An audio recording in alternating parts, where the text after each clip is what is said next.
Iowa. They beat the Hawkeyes at their own game. They dominated the line of scrimmage.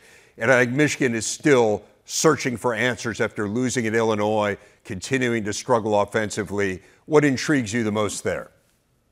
I think you hit it on the head. Like, obviously, last week we saw both of these teams were coming off byes and had very different results. And Michigan State looked much improved, had that nice win over Iowa. Michigan, yeah, they had a tough task playing at Illinois. But it was hard to watch that game, even as a very optimistic fan, and see like what tangible improvement is being made. They still have a lot of things that they're trying to work out there in Ann Arbor. But the reality is both of these teams are 4-3, 2-2 in the Big Ten. It's the first time in 16 years that neither team has been ranked in this rivalry game. But that's why rivalry games are so awesome and so important, I think, like the backbone of college football, because beating your rival matters independently and regardless of what the outcome of the rest of your season may be. So, Dave, for me and for the fan bases who are new to watching the Big Ten, I'd just be curious, like, what makes this rivalry, the battle for the Paul Bunyan Trophy, what makes it unique?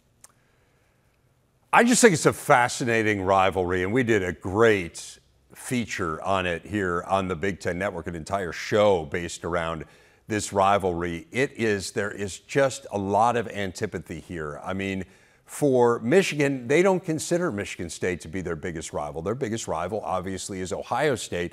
Michigan State considers the Wolverines to be their biggest rival, and for a long time, Michigan really looked at winning this game as kind of its birthright, and it really came to a head for me in 2007. It was the first year of the network. It was Mark D'Antonio's first year at Michigan State. They had a 10-point lead, and Michigan came back and rallied and won the game, and afterwards, Mike Hart, Michigan running back, said this. I was just laughing. I thought it was funny. You know, they got excited. It's good. You know, sometimes you get your little brother excited when you're playing basketball and stuff. You let him get the lead, and then you just come back and take it back. Do you think of Michigan State as your little brother? Yep. So that made a ton of headlines. And then 2 days later, in his press availability, Mark D'Antonio responded this way. This game is an important game. This game is an important game. So they want to mock us all they want to mock us. I'm telling them it's not over. So they can put all that crap all they want all over their locker room. It's not over. It'll never be over. You need to check yourself sometimes. But just remember, pride comes before the fall. Unbelievable. And of course, that proved prophetic. I mean, the amazing thing was, Ash, that proved prophetic because Michigan State won 7 of the next 8. Michigan State was the preeminent program by far in the state of it. They won 3 Big Ten titles. They made it to the college football playoffs. So pride did indeed come before the fall. So that, to me, summarizes this rivalry.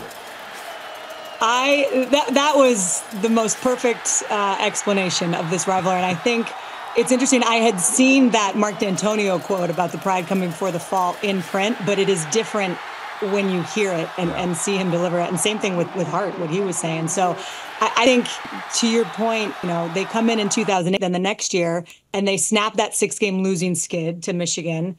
And, you know, that just marked the turning point. So if Jonathan Smith could lead his team into Ann Arbor for the first time and pull out a win, obviously it would be huge for the season as they'd be 1 win away from bowl eligibility. But for recruiting and the fan enthusiasm around what is possible for this new regime in East Lansing, like this is a huge game for both these teams and for Michigan as well. It really is. No, it is a huge game for both of them for all of those reasons that you outlined, right? You don't want to start this with the Michigan coaching staff in your first year. You don't want to lose to Michigan State with all the other things that are going wrong. And with Jonathan Smith, no doubt, it can absolutely jumpstart your program.